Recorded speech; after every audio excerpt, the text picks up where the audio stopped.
రాజమండ్రి సిటీలో ఈసారి ఎవరు గెలవడానికి అవకాశాలు ఉన్నాయి? వైసీపీ తరపున సిట్టింగ్ ఎంపీ అయిన మార్గాని భరత్ పోటీ చేస్తున్నారు. టీడీపీ తరపున అక్కడ సిట్టింగ్ ఎమ్మెల్యేగా ఉన్న ఆదిరెడ్డి భవానీ భర్త ఆదిరెడ్డి వాసు పోటీ చేస్తున్నారు. సో ఈ నియోజకవర్గంలో ఎవరికి గెలిచే అవకాశం ఉందో చూద్దాం. ముందుగా భరత్ గారి బలాలేంటి అనే సంగతి చూస్తే, ఆయన సిట్టింగ్ ఎంపీగా ఉండి కొన్ని అభివృద్ధి కార్యక్రమాలు చేయడం ఆయనకి పాజిటివ్గా మారుతుంది. అలాగే సిటీ లిమిట్స్లో కూడా కొన్ని రోడ్స్ వేయించడం, కొన్ని అభివృద్ధి పనులు చేయడం అనేది కూడా ఆయనకు కలిసి వస్తున్న అంశంగా చూడొచ్చు. అలాగే సంక్షేమ పథకాలు, వైసీపీ మెయిన్గా ఆధారపడింది ఆ పార్టీ అమలు చేసిన సంక్షేమ పథకాలు. సో ఆ సంక్షేమ పథక లబ్ధిదారులు కూడా రాజమండ్రి సిటీ పరిధిలో ఎక్కువగా ఉండడం కూడా మార్గాని భరత్ గారికి కలిసి వస్తుంది. అలాగే యువకుడు అవడం, యూత్లో ఆయన పట్ల కొంత క్రేజ్ ఉండడం కూడా మార్గాని భరత్ గారికి కలిసి వస్తున్న అంశంగా చూడొచ్చు. ఇక మార్గాని భరత్ గారికి మైనస్గా మారుతున్న అంశం, స్వతహాగా 5 సంవత్సరాలు ఉన్న ప్రభుత్వం మీద ఉండే వ్యతిరేకత ఆ నియోజకవర్గంలో కూడా ఉంది. అలాగే అనుకున్న స్థాయిలో రోడ్లు డెవలప్మెంట్ జరగలేదు అనేది కూడా ఆయనకి మైనస్గా మారుతున్న సంగతి చూడొచ్చు.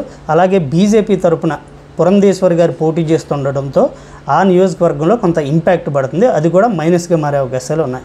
ఇక ఆదిరెడ్డి వాసు గారికి ప్లస్లు ఏంటి అన్న సంగతి చూస్తే, ఆయన టీడీపీ ఎమ్మెల్యే భర్తగా ఉండడం, అలాగే ఆ నియోజకవర్గంలో టీడీపీ చాలా స్ట్రాంగ్గా ఉండడం కూడా కలిసి వస్తున్న అంశంగా చూడొచ్చు. అలాగే తెలుగుదేశం పార్టీ జనసేనతో పొత్తులో ఉండటం కూడా భారీగా కలిసి వస్తుంది.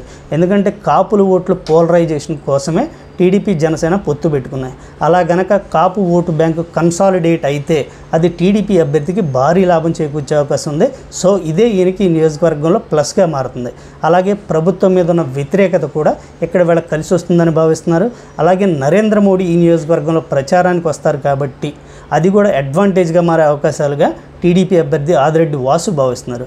సో ఏదేమైనా ఈ నియోజకవర్గంలో ఎవరు గెలుస్తారు అనే అంశం చర్చకు వచ్చినప్పుడు మాత్రం ఖచ్చితంగా ఈ నియోజకవర్గ పరిధిలో టఫ్ ఫైట్ అయితే నడుస్తుంది. పోలింగ్ అయ్యి రిజల్ట్స్ వచ్చే వరకు ఎవరు గెలుస్తారు అనేది మాత్రం ఖచ్చితంగా ఎవరూ చెప్పలేని పరిస్థితి. ఈ నియోజకవర్గ పరిధిలో 50-50 ఛాన్సెస్ ఉన్నాయి. ఎందుకంటే బీసీ సామాజిక వర్గ ఓటర్లు ఎక్కువగా ఉన్నారు. ఈయన భరత్ గారు బీసీ సామాజిక వర్గానికి చెందిన వ్యక్తి అవడం ఆయనకి ప్లస్ అవుతుంది. అయితే ప్రభుత్వ వ్యతిరేకత జనసేనతో పొత్తు టీడీపీకి ప్లస్ అవుతుంది కాబట్టి ఇద్దరికీ చాలా అడ్వాంటేజెస్ ఉన్నాయి. కాబట్టి ఈ నియోజకవర్గంలో గెలుపు అవకాశాలు ఇద్దరికీ సమానంగా కనపడుతున్నాయి. సో ఇద్దరికీ గెలవడానికి సమాన అవకాశాలు అయితే ఉన్నాయి.